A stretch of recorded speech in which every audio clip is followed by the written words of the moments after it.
Welcome to Whispering Archives, where history doesn't just speak, it whispers across the centuries. Imagine a city so dangerous, so controversial, that future generations decided it should never, ever be remembered. A place wiped clean from the annals of time. No official maps.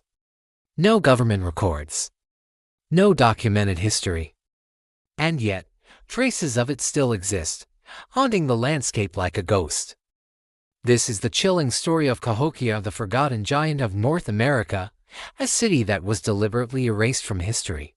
What if I told you that over 1,000 years ago, nestled in the heart of what is now the United States, there existed a city that dwarfed many of the great European capitals of its time? This was Cahokia. At its peak, around the year 1100 AD, it was home to more than 20,000 people. To put that into perspective, London at the same time was a relatively small, muddy town. Paris was just beginning to find its footing. But Cahokia was a sprawling, sophisticated metropolis. This wasn't just a random collection of huts. The city was a masterpiece of ancient engineering and social organization. Its most striking features were the massive, man-made earthen mounds that dominated the skyline. The largest of these, now called Monk's Mound, is an architectural marvel. Standing over 100 feet tall, with a base larger than the Great Pyramid of Giza, it was the center of power, a place where the city's ruler would have looked down upon their domain. Surrounding these monumental structures were carefully planned neighborhoods, public plazas, and a complex network of smaller mounds. Picture bustling marketplaces where goods from as far away as the Gulf of Mexico and the Great Lakes were traded. Seashells, copper, rare stones all flowed into this vibrant urban center. The people of Cahokia were skilled astronomers too. They built large wooden circles, which we now call Woodhenges, that functioned as sophisticated calendars, tracking the solstices and equinoxes with stunning precision. This was a civilization on par with any other great ancient culture, a beacon of human achievement in the Americas. But if it was so grand, so advanced, why is it that for most of us, the name Cahokia means nothing at all? Why has it been left out of our history books? The answer is as disturbing as the city's eventual fate. The story of Cahokia's disappearance from our collective memory begins with a collision of worlds. When European colonists first arrived in North America, they brought with them a very specific, and very convenient, worldview. They promoted a narrative that the indigenous peoples of the Americas were simple, nomadic hunter-gatherers, living in a primitive state. This belief served a crucial purpose: it justified the seizure of land. If the land was untamed wilderness inhabited by savages, then claiming it for a superior civilization was seen not as conquest, but as progress.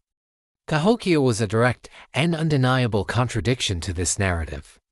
The sheer scale and complexity of the city's ruins were proof of a sophisticated, sedentary, and powerful Native American civilization. It showed that indigenous societies had built cities, organized complex governments, and engineered massive public works long before Europeans ever set foot on the continent. Admitting the true nature of Cahokia would have meant acknowledging that the colonists were not settling in empty wilderness, but were in fact displacing a rich and ancient culture. It would have forced them to rewrite their own history, to confront the uncomfortable truth that the people they called primitive had built a city that rivaled their own. So, a deliberate campaign of erasure began. The mounds were dismissed. Early archaeologists and historians, influenced by the prejudices of their time, concocted outlandish theories.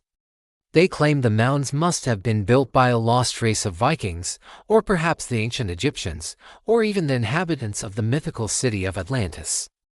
Anyone, it seemed, could have built them, anyone except the Native Americans who had lived on that very land for millennia. The truth was simply too inconvenient. It didn't fit the story they wanted to tell. And so, Cahokia, this magnificent testament to indigenous ingenuity, was quietly ignored, its legacy buried under layers of denial and misinformation. The city was silenced, not by the passage of time, but by a conscious decision to forget. But as archaeologists began to peel back the layers of earth and time, they uncovered a side of Cahokia that was far darker and more complex than anyone had imagined. The silence that had shrouded the city for centuries was finally broken, but the whispers it revealed were of a grim and brutal nature. The excavations unearthed something truly unsettling: mass graves. In one location, known as Mound 72, archaeologists found the remains of nearly 300 individuals. This wasn't a simple burial ground. It was a scene of ritual and sacrifice on a scale that was shocking. At the center of it all was the burial of a prominent leader, laid to rest on a blanket of over 20,000 marine shell beads, arranged in the shape of a falcon. But he was not alone. Surrounding him were the bodies of others who had clearly been sacrificed to accompany him into the afterlife. In one pit, the remains of more than 50 young women, all around the age of 21, were found neatly stacked in layers. In another, 4 men were discovered with their heads and hands cut off. Another group appeared to have been buried alive. The evidence was stark and undeniable.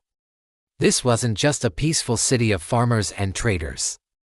It was a powerful, hierarchical society, one that practiced large-scale human sacrifice as part of its core religious and political traditions. This discovery made historians deeply uncomfortable. It complicated the simple narratives they wanted to create.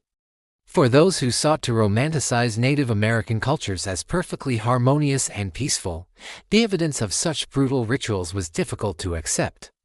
For others, it reinforced the very savage stereotypes they had been so quick to apply. Cahokia was neither a simple utopia nor a primitive wasteland. It was a complex, powerful, and at times, terrifying civilization, with traditions that challenged easy categorization. This complexity, this moral ambiguity, made its story even easier to ignore. It was a chapter of history that many simply did not want to read, let alone teach. The darkness discovered beneath the mounds only deepened the silence that surrounded the city. So what ultimately happened to this great city? Where did its tens of thousands of inhabitants go? This is perhaps the greatest mystery of all. By the time the first European explorers reached the area in the 17th century, Cahokia was already a ghost town. The once bustling plazas were silent, the grand mounds were overgrown with grass, and the people were gone. There were no written records left behind to tell their story. The Cahokians had a sophisticated culture, but not a written language as we know it. Their history was preserved in oral traditions, in stories passed down from generation to generation. When the city's social structure collapsed, whether due to climate change, resource depletion, disease, or internal conflict, and its people dispersed, those stories began to fade. Without a constant community to preserve and retell them, the memory of the great city unraveled. History, without the anchor of written words or living storytellers, simply erased the city. Cahokia wasn't destroyed by a great fire or a cataclysmic war. It was dismantled by something far more insidious: silence. The initial silence of its own people as they scattered, followed by the deliberate, calculated silence of a new culture that found its existence inconvenient. The story of Cahokia is a haunting reminder of how fragile history can be. It shows us that a city can be larger than London, more complex than we can imagine, and still be completely forgotten. And it raises a chilling and profound question: if a city of this magnitude could be intentionally erased from our memory, how many other stories, how many other cities have been lost to time, simply because their existence was an inconvenient truth? What other parts of our history are still buried, waiting in silence to be rediscovered? Thanks for joining us at Whispering Archives. If you find these forgotten stories as fascinating as we do, make sure to subscribe and hit that notification bell, so you don't miss our next journey into the shadows of history. We'll see you next time.